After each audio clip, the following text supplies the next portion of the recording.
Welcome back to another episode of Artist to Artist, presented by Artist Republic.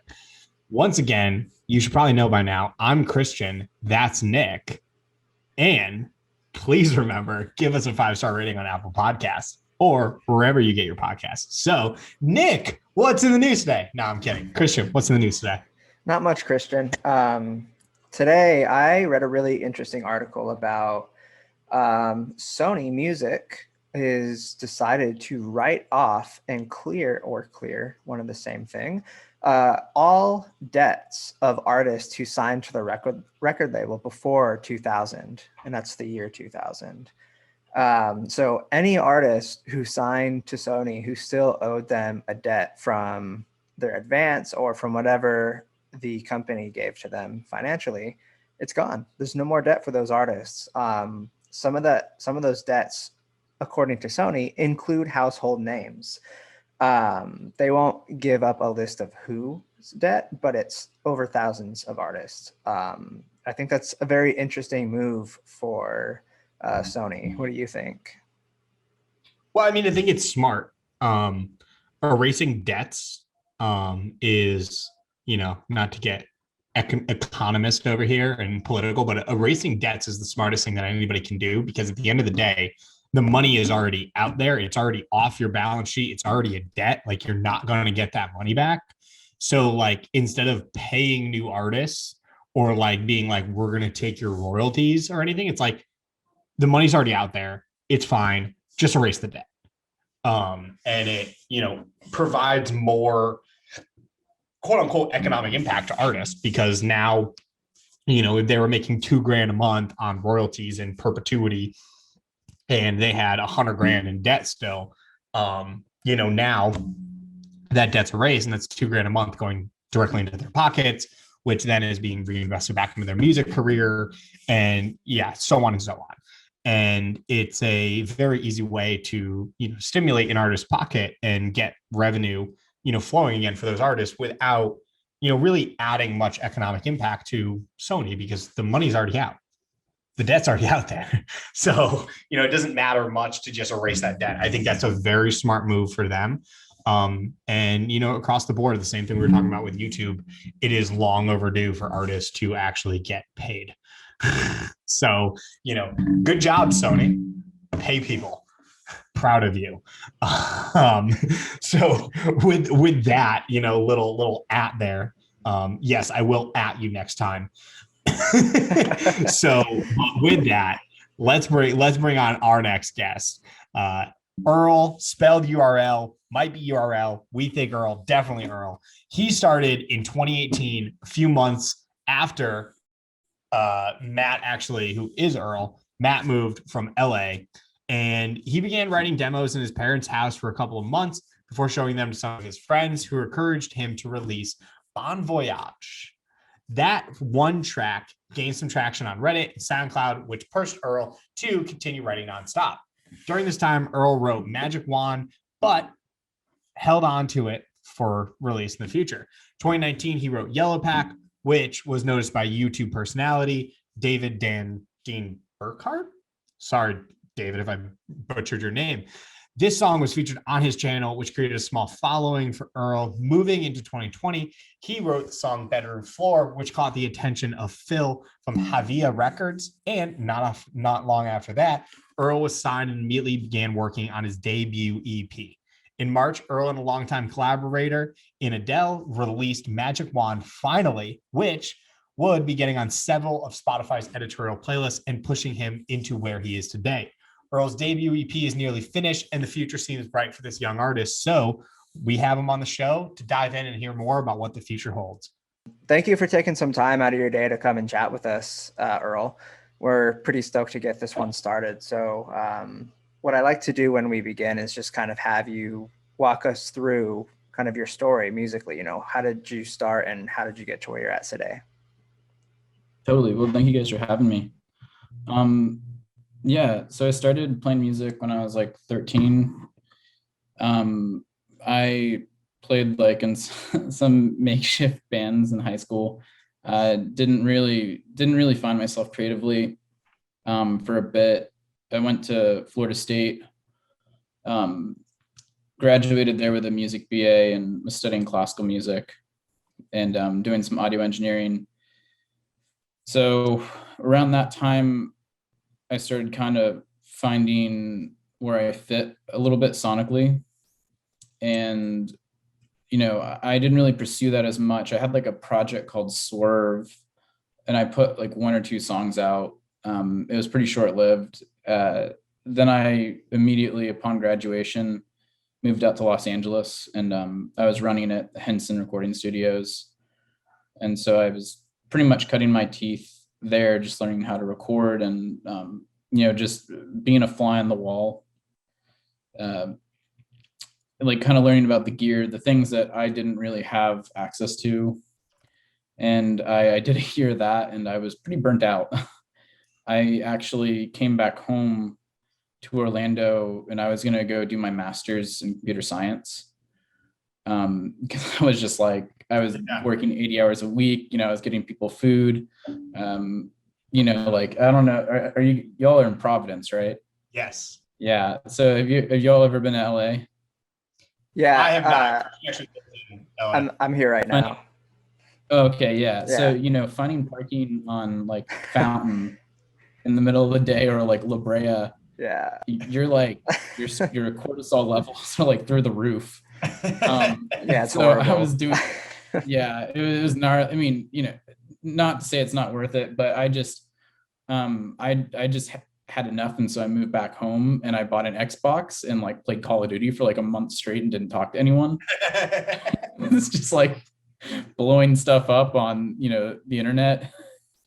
And, it was really weird. I was gonna walk away from everything, and, I'm back home with my family, and I sold most of my gear. And then I was like, well, you know what? Why not? I'll just buy an Apollo. I took like the funds that I'd sold, and I was like, let's just do this. And I started just writing again, like really writing organically, not trying to like make something that people like. I stopped caring about, this is going to sound great. Like, I'm going to try to be John Mayer, and I'm just going to like make this the cleanest guitar sound. I just started focusing on like, what do I like? And like, what is cool? Like, and, I wrote for about a year, and I was just cooped up in a house in my parents' place, or cooped up in a room in my parents' place. And a friend of mine came over, and he just like looked at me, and he was just like, you got to release this. What are you doing? It's like, what are you doing? And so yeah, that was kind of a turning point, because I started releasing stuff on a Reddit thread called Indie Music Feedback. Mm-hmm. And I gained like a little bit of traction in there. And so I was pretty proactive on the internet, because I was still kind of like recalibrating. I was cranking songs out like every other day, refining stuff. And then I met Editorial, and we'd known each other for years, but we just hadn't seen each other in like, I think it was 10 years, reconnected. Yeah. And she came over, and we actually wrote Magic Wand in 2019. Mm-hmm. And we sat on it for a while. I got into a serious relationship and moved to Lakeland. And I was once again thinking I just wasn't going to pursue music as much. And I released Bedroom Floor. But before that, like the key turning point for Earl was David Dean Burkhart. He discovered me on SoundCloud, and that just kind of opened up the doors for me. Finding kind of where the niche was, finding like real engaged fans, not just like friends of friends. And that was kind of a level up. And then I released Bedroom Floor, and that caught the attention of Philip Landman. Mm-hmm. At Havea. He was, I think he was an A&R at Majestic, and he was looking to start something of his own. And he was just, he hit me up last year, and we just been, we talked for a while, and I showed him some of the demos I was working on, and it just was the right relationship at the right time. And so we signed a deal with Havea. And from there, it's just like kind of wild. It's been a wild year. Yeah, Just, no, that's awesome. yeah. That's like, I mean, I think there's kind of a starting point there, which is like kind of on the topic of you like going through, I may give up, and then this hits, and then that hits, and it's almost like I remember reading this in like a business journal, but it almost applies to everything, which is, hard work gets you like 1/3 of the way, and then there's 1/3 which is luck, but the big 1/3 that's key is the patience to not give up in the time of the patience for the hard work to kick in that then gets noticed to allow the luck to happen. And it's the patience that's key, because really success is getting lucky, but it's just the hard work and the patience that lead to that point of getting lucky, and patience is the real key behind success. And I think it's so true, because it's like you had the patience and you're like maybe, and then you picked up on YouTube like I was just patient enough to hit that luck, and then it leads to that next thing, and then the next thing, and the next thing. Yeah, no, that's awesome. I think that's a perfect connection. So for anyone listening, I'm an artist, just be patient. That's my theme for today's podcast. Yeah, it was pretty bizarre. Especially since we signed, Phil was, well, since I signed with Phil, he's been a sounding board, and I'm actually one of those people that's really hesitant to do any deals with anyone. Mm-hmm. Like I got my lawyer on speed dial. I just like I'm already like I'm already one of the, not hesitant, but I've just, working from the other side, I've seen so many artists on the bad side of deals, and fortunately I've got like, shouts out to Paul Quinn, love you. He's just been like really good with me, and just like taking the time out of, to make sure that things are kosher. But Phil came into the mix, and it was just the right relationship at the right time. And he was a good person, really cared about curating something that was different. And that's kind of like my philosophy on things. From my understanding, it's like, practice every day, be a good musician, but also don't focus on trying to make something good. Just try to make something cool. Try to make something that you would actually enjoy. And when you start focusing on that, it's okay that like the guitars aren't as like clear, but if they've got a vibe to them, that's what's important. And Phil was helpful in that regard, because he kind of, having the funding to rebrand Earl, like get like consistent artworks and stuff like that, and then just having that kind of support was beneficial, especially with distribution. Yeah. And the lawyer part there and the shout out is accurate. And I always say that to people. There are 3 things in life that you should never skimp on when doing anything in any sort of world with your own brand. 1 is a lawyer, 2 is an accountant, and 3 is a PR person. Never skimp on those. Yeah. It's the biggest return on your investment, and you will never, ever regret paying for a good lawyer, a good accountant, and a good PR person. We I don't know. I'm just lucky, I guess, at this point. The funny thing is, we haven't even like put a ton into PR. It's just been super organic. Organic, yeah. Yeah. That's the key. Which I feel so bad for all the PR people that hit me up, because I'm like, I love you, but I just don't need you. But like, it's working right now. Yeah. But yeah, the lawyer thing's a big deal. I'm not even, what's the word for it? I'm not even like worried about being taken advantage of. It's just the way that things play out in the nature of the business. Like a lot of young acts, they get so hungry and they're just willing to do whatever. And so it's like, when I'm, whenever like I'm talking to like a younger artist, I'm just like, obviously don't go get a bag and blow it on a lawyer if you don't need to, but really read that contract and make sure like, what you're getting into. And before I kind of pass off to Christian, that is kind of an interesting point too, which is like, from your advice, like what would you say are like the three things, or like a couple things, doesn't have to be three, it could be one, could be two, could be three, whatever. But like what are like the things that you really look for and or you've seen people get screwed over for in a contracts, or like what are you really hesitant, like the big things that you watch out for? The key thing for me, especially in this day and age, is the first one would be distribution. Mm-hmm. If I'm going to sign to a label, I want to make sure, like, because they're handling that product from, not that music is necessarily a product in my mind, but if I have to put on my business hat, yeah, distribution's a ginormous thing with me because it's helping me get into the places where I need to go, and having the team that has the right relationships, that know where the playlists need to be and where they fit. That's important.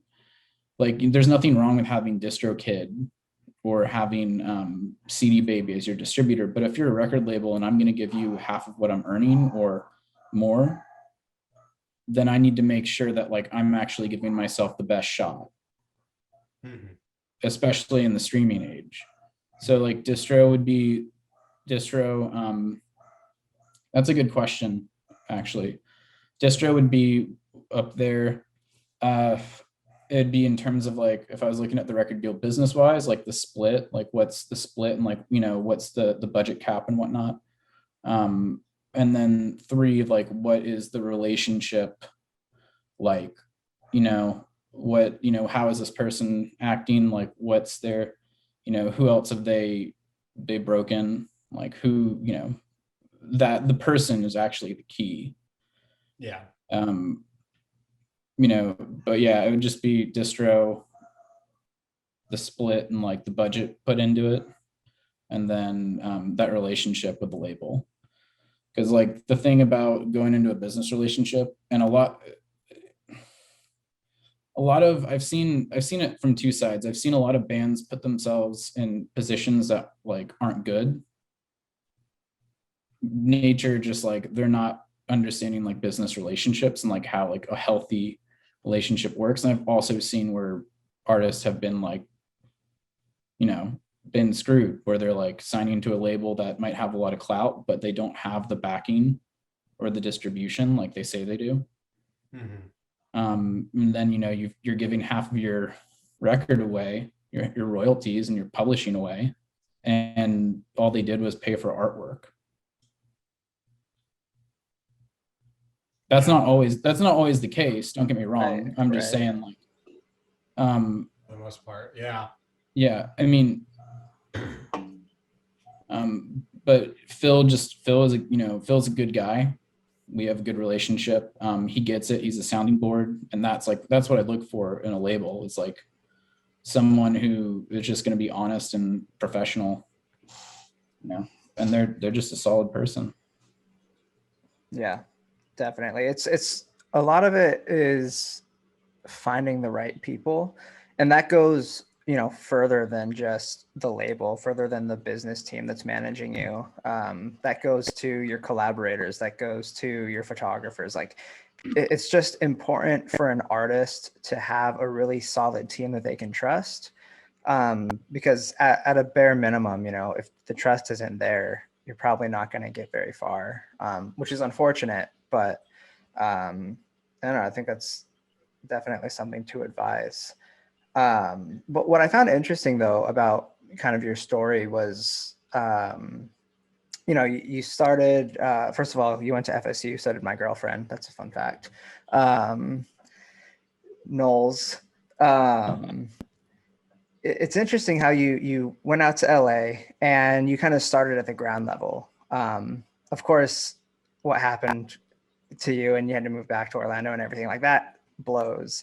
But, it's very interesting that you kind of started learning things from the ground level, from the inside. Despite what happened, what are some of the takeaways that you were able to get from doing that job and not being able to find parking on the Brea? Yeah, besides having an aneurysm like every other day. That, it wasn't necessarily a bad job per se. There's a lot of camaraderie in that, like working with, the group of people there. I don't know if y'all have ever worked in a studio, or you probably worked at a job similar where it's just like you and 8 other people, and you literally all you do is work with these 8 other people in one vicinity for 7 days a week. I think I just learned that I really enjoyed the commercial aspect of music, but I wanted to be more on the creative fence of it. Like engineering at that level was less creative in terms of like sound design and tone design. I think when I was there, I was withholding a lot of artistic parts of me and wanting to get involved because I wasn't. I struggled with ADD, and I had a learning disability that I didn't get diagnosed until college. And so my musical capabilities weren't really up to par until like the past couple of years, when I was able to kind of figure out like how I work and how I function. So LA was interesting because I was really good at the technical side, but getting my skill set up to where I was comfortable competing in those rooms with other artists and musicians wasn't really there. So I learned a lot about like what my limitations are and where I needed to work, but I also learned about the parts of the industry that I wasn't so keen on. And, I would rather be a producer that is like an artist and a producer that's well sought out and like does stuff out of my house that's really cool, than to be in a commercial studio that's just making something that doesn't really seem to have that same kind of vibe. And that's kind of like the biggest takeaway I got from that, was like, don't focus so much on doing something that is good, but try to focus on something that's cool. Yeah, something that you enjoy as the artist. It's I know a lot of people say they make the music for themselves, and the people that listen to it are just a bonus. And I think that's kind of where you're going with that.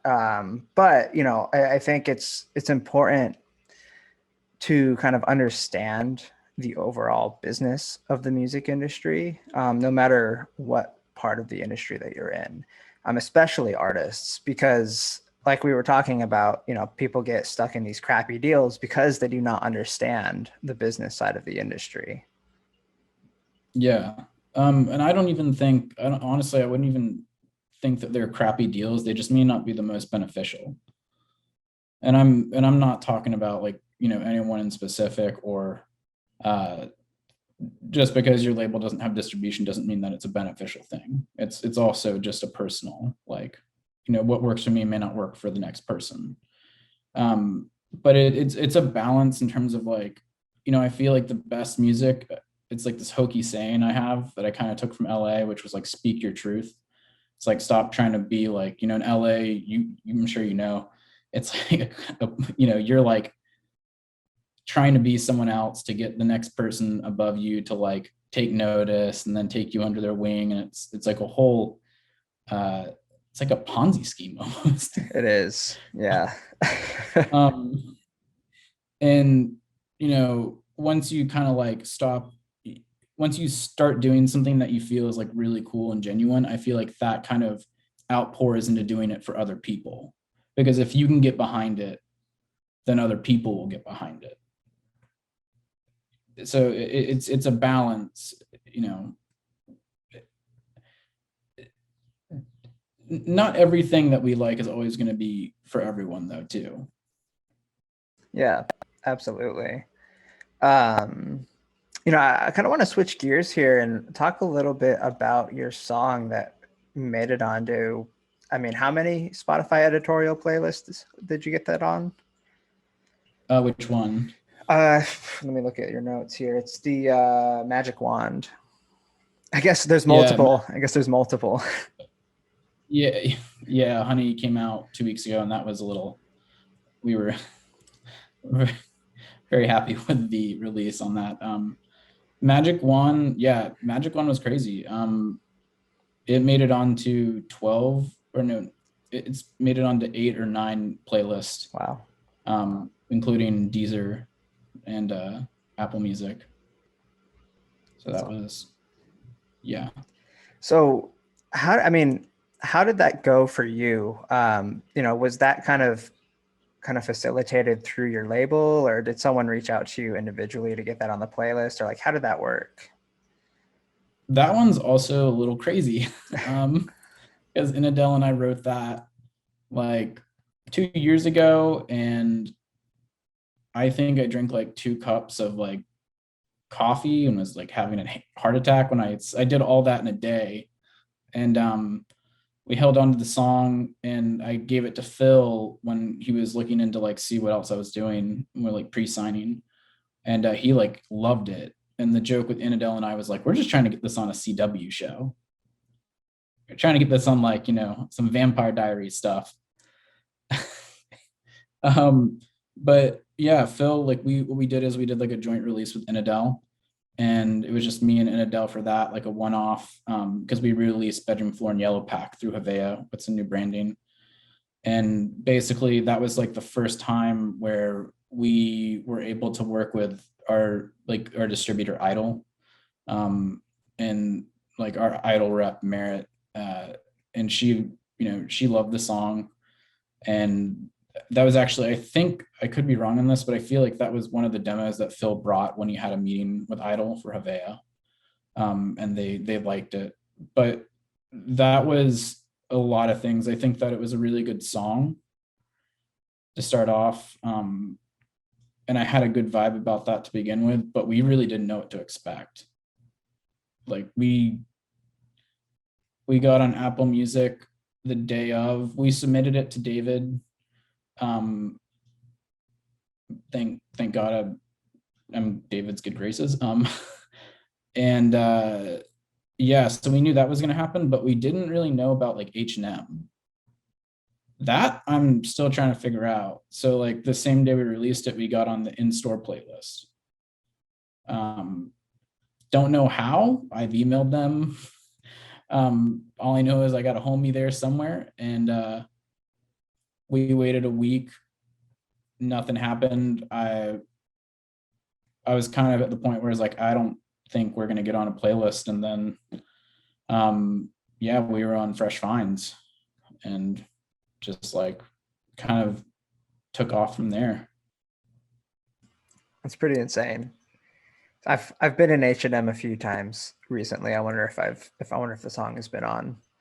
I didn't Shazam it or anything, so I guess I wouldn't know. It just wild. Yeah. I keep joking. I'm gonna start emailing them to see if they can give me like a Texas, like hook me up with like a Texas suit, Yeah, or something, Texas tie. I always think that's so cool. Like I've always thought about that. Like I was like, I want to create a network of like playlists for like coffee shops. Like It's a big if you thing. think about it, like all these businesses play music, and you're just sitting there listening to the music. It's streaming 24/7. And if you're on that playlist as an artist, it's a fucking gold mine. It's a gold mine because you're getting your streams, and then they also, that's something I've had to figure out too, is like every store has to, whether they use Spotify or something else, from what I understand, they have to use like a commercial Sonos program, which tracks those plays, so you collect your publishing. So it's like, it's just a win-win, because I mean, God forbid it's not, I don't even think I can afford a grilled cheese on that. But it's still a win-win because you get just really good exposure.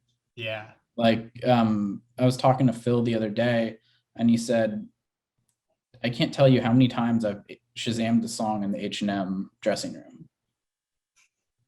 And, so I mean, I know I'm adamant about like things like A Lawyer and whatnot, and, like certain record deals, but truly I'm just really humbled and like really just like happy that, there's just a group of people that are excited about what we're doing. And like, that's like the whole things from the Spotify playlist to H&M. It's just been wild. We didn't expect any of it. Yeah. Yeah. No, that's awesome. Well, so with that, we're just getting to the point of about, nearing the end of the podcast. So on the topic of all those different things we've gone over, I do want to ask the one big question, which is for any artist listening, like what would you say is like your one piece of advice that you would want to give to, another artist listening that, maybe in your spot right now or wasn't, or is in your spot that you were 2 years ago, what would your advice be? Hold steady and just keep doing what you're doing. Like learn, stop and learn and grow. Get out and meet people and just understand that like a lot of opportunity is going to come and go, but it's really not like it's focus on what you think is fun, what other people will have fun too, and recognize like just because there's going to be a lot of big opportunities that will come along doesn't mean they're always going to be the right opportunities. Yeah.